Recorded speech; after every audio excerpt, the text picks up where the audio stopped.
qui commence un petit peu à devenir de plus en plus médiatisé. Moi, à mon époque, c'était très tabou et j'ai eu la chance d'avoir un papa qui était qui avait très peur pour ses enfants et qui nous expliquait avec ses mots, même pudiques, de faire attention en fait. Hein.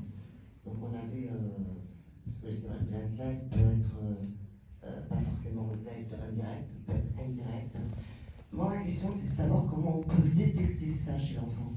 Comment on peut savoir, est-ce qu'il y a une réaction de l'enfant, est-ce qu'il y a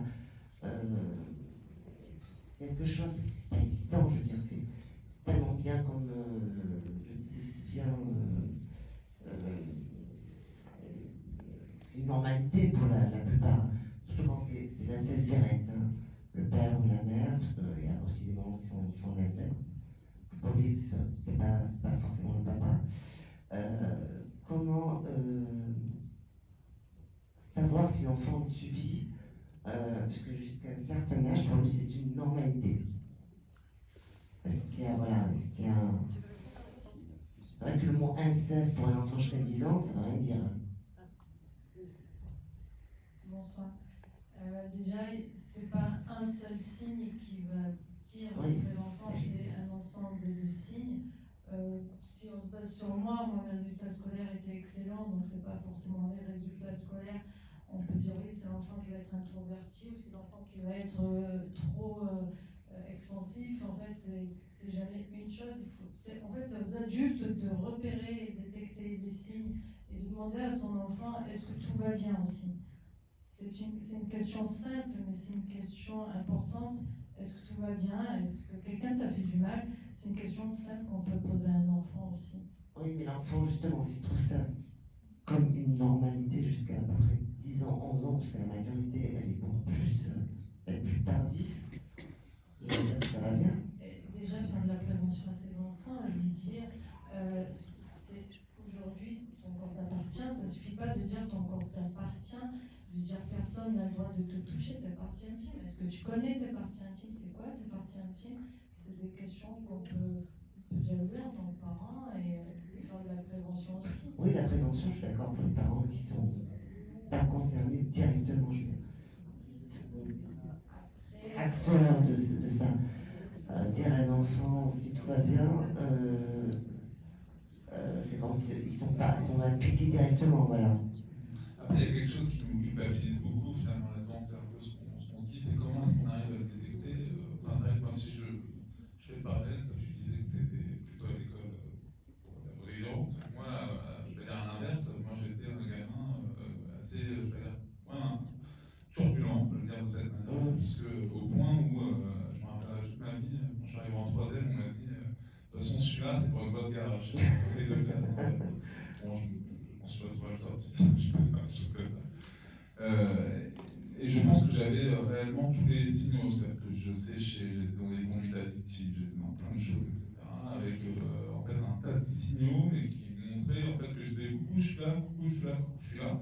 Et avec systématiquement, alors moi j'ai eu la chance d'avoir quelques adultes, même s'ils n'ont pas compris, et qui révélent, je pense, que ce que je suis devenu, notamment grâce à l'école. Moi j'aimais bien énormément aller à l'école. C'est que moi j'allais à l'école, mais en même temps je séchais, je pense quelque chose d'assez fort, d'une certaine manière. Et donc j'avais un prof qui avait compris ça, et après petit à petit on arrivait à discerner.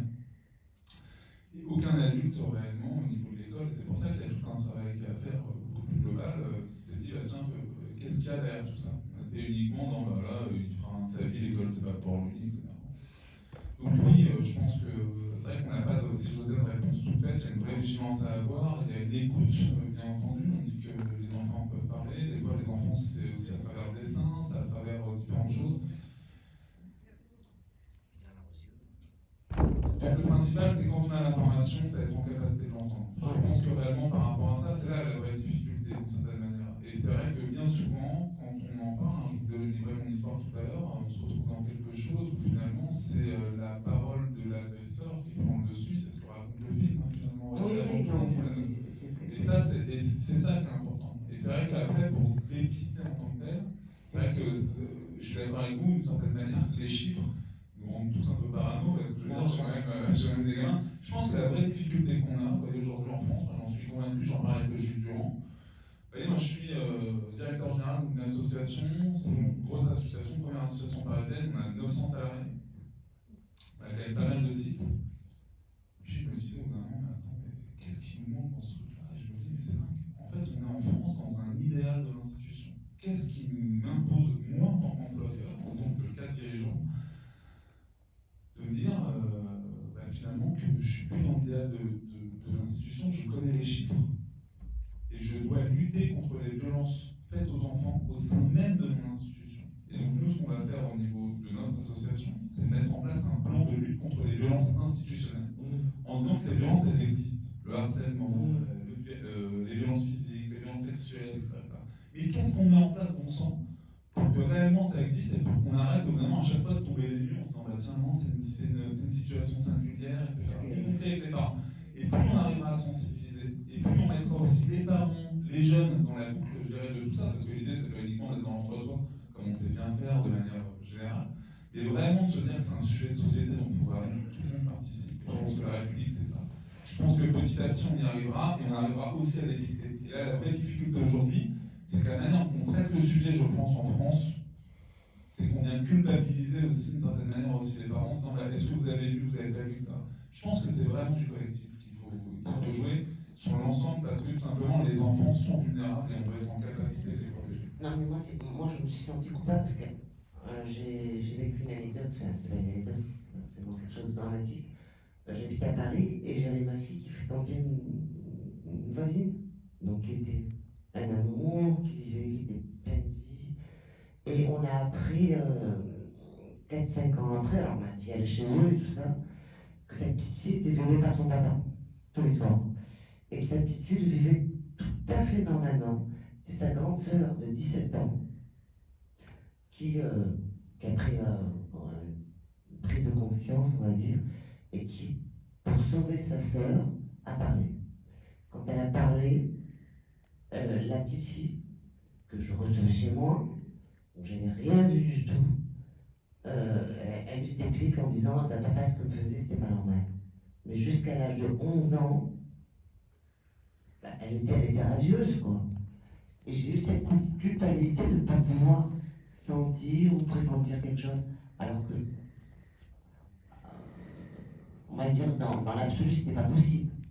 Si la grande sœur n'avait pas parlé, personne n'aurait su. 80% des violences sexuelles sont dans la famille. Voilà. Aujourd'hui en France, vous voyez, on parlait des prêtres de l'église en disant mon Dieu c'est grave, tout ce qu'on veut. 80% des violences sexuelles sont dans la famille. 81% des victimes de viols, de violences sexuelles en France sont des enfants. 81%. Alors, Merci.